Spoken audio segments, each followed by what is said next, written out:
Imagine a world where humanity harnesses all the energy available on Earth, a Type 1 civilization. We could end energy shortages, eliminate hunger, and explore the universe more freely. But are we actually moving towards that goal, or are we stuck because of our own human flaws? A Type 1 civilization on the Kardashev scale is one that can use all of the planet's available energy resources.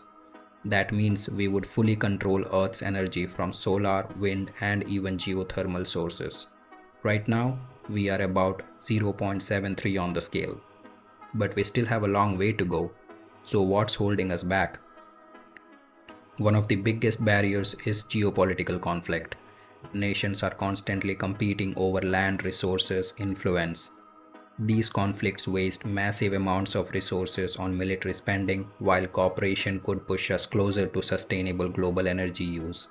The problem is, as long as countries prioritize power and dominance, we are stalling progress towards Type 1 civilization.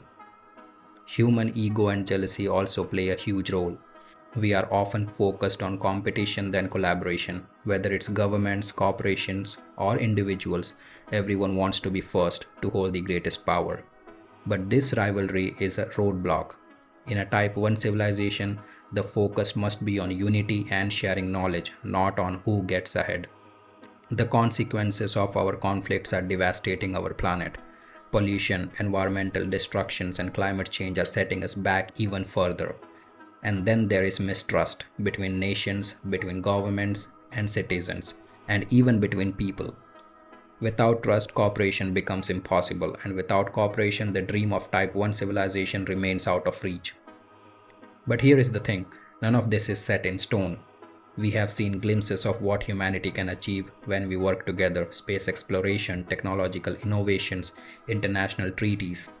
If we can overcome the barriers of jealousy, ego, and conflict, there is hope. Reaching Type 1 civilization isn't just about technology, it's about human growth. We need to learn to set aside our differences and prioritize the collective good of our species and planet. Only then we can truly unlock the energy potential of Earth and take that next step in the cosmic journey. Let's not let our worst impulses hold us back. The future is in our hands. Thanks for watching, and if you want more deep dives into the mysteries of the universe, hit that subscribe button, and together, let's continue unlocking space-time.